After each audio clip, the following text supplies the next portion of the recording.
ድራማ ናት። ህዝቡም ተዋናያን ነው። ጋድም ደራሲ ነው። እሱ የደረሰልን መተወን ሰዎች ከሱ ውጭ ብለው ነው ስቃይ የሚያዩት። መተዳደሪያ ያው ደላልነት፣ ችግኝንም ዘይትም እሸጣለሁ።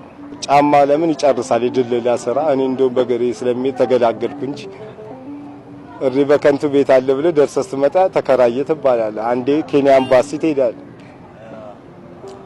ሰውም ደግሞ መጠኑን አይችልም። ከጭቃ ተፈጥሮ አፈር ቤት ነው ብሎ እንደላቀቃል። ባዶ ጭንቅላቴን ከመሄድ ባዶ ግሬን ቤት ይሻላል። አሁን እንደውም ልማር ነው ትምህርት ቤት ልመዘገብ ስል ነው እኮ ግሬን የታመምኩት 15 አመት። አዎ እጠነቀቅለታለሁ። ለዛ ያለ አይኔ ነው። እግር ከሌለ ህይወት የለም። ሰው ማንነት እግር ነው በቃ የሚያ ባዶ ግሬን ኮንክ ምግብ ቤት ሁሉ ያስወጣዋል። ለምን በቃ ባዶ ግሬና ደሃና ብለህ ስለሚያስ እዛ መጀመሪያ ለዘበኛው ብሩን ከፈልልኝ ብዬ ነው መባል ታክሲ ላይ እየሰራው ነው እያለን ወያላነሰ እና ሱፍ ለብሼ ለምዴ አንዱ ሽማግሌ